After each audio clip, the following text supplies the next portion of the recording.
Bonjour à toutes et à tous, bienvenue dans les petits conseils pratico-pratiques de Léa. Aujourd'hui, notre sujet est celui de la formation avec le FNE Formation et le nouveau dispositif mis en place par l'État au mois d'avril.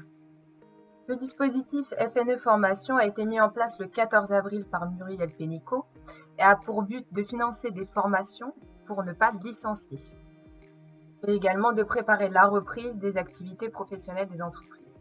On va donc voir ensemble comment fonctionne ce nouveau dispositif. Nous allons voir ce dispositif en 8 points. Donc, premier point, consultation du CSE par rapport au projet de formation. Donc, la mise en place d'un projet de formation pour les collaborateurs en activité partielle. Donc ça, c'est l'article R 5111-3 du Code du travail. L'obligation de consultation du CE. Point 2. Pour qui a été mis en place le dispositif? Il a été mis en place pour toutes les entreprises placées en activité partielle. J'insiste sur l'activité partielle. Et quelle qu'en soit leur taille. Concernant les salariés, c'est pour tous les salariés placés en activité partielle, à temps plein ou non, qu'ils soient en CDI ou en CDD. Attention, il faut bien demander leur accord écrit par tout moyen, mail ou courrier. Les alternants et les stagiaires ne sont pas pris en charge par le dispositif. Je voulais également vous donner une autre information, c'est que ce dispositif ne s'applique pas aux collaborateurs qui sont en télétravail, mais bien aux collaborateurs qui sont au chômage partiel. Point 3. Quel type de formation? Donc, toutes les formations en distanciel, bien entendu, toutes les actions de formation qui développent les compétences. Les bilans de compétences, les VAE et les formations également de tuteurs et maîtres d'apprentissage. Attention, les formations obligatoires liées notamment à la sécurité ne sont pas prises en charge par le dispositif. Point 4. Durée des formations. Alors, les formations peuvent aller de quelques heures pour des formations courtes à des formations plus longues sur plusieurs semaines. Pendant la durée du chômage partiel. Au-delà de cette durée, les formations ne seront pas prises en charge par le dispositif.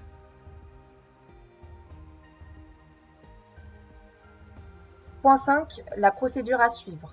Donc, il faut faire une demande de subvention par mail à votre direct. Donc, concernant la directe de Bourgogne-Franche-Comté, je vous donne l'adresse mail et je vous la remettrai également aussi en annexe. Donc c'est bfc.continuité sans accent -du6 éco sans accent @direct.gouv.fr. Je vous laisse aussi la ligne téléphonique si besoin 03 80 76 29 38.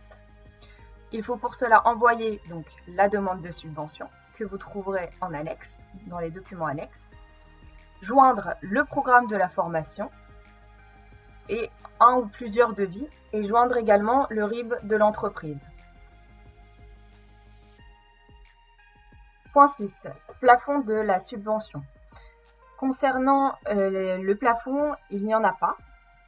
Par contre, à savoir, c'est qu'au-delà de 1 500 € TTC, il y aura une instruction beaucoup plus poussée des dossiers par la directe, par les services de la directe.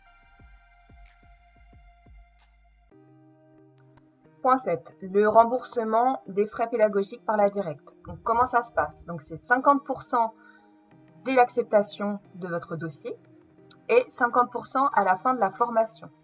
C'est l'entreprise qui avance les frais pédagogiques auprès de l'organisme de formation. Vous pouvez bien entendu voir avec votre organisme de formation pour essayer de différer la facturation. C'est à vous de négocier.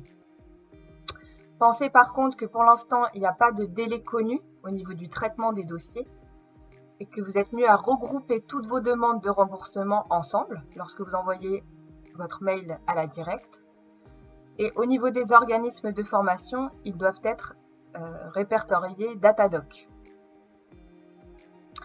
Et dernière petite info, il ne faut pas commencer votre formation avant d'avoir reçu l'acceptation de la directe. Point 8, un petit rappel sur les éléments de salaire en formation. Donc il n'y a aucun changement, aucun impact sur le salaire du collaborateur en chômage partiel lorsqu'il est en formation. Donc vous restez à 70% du brut et 84% du net.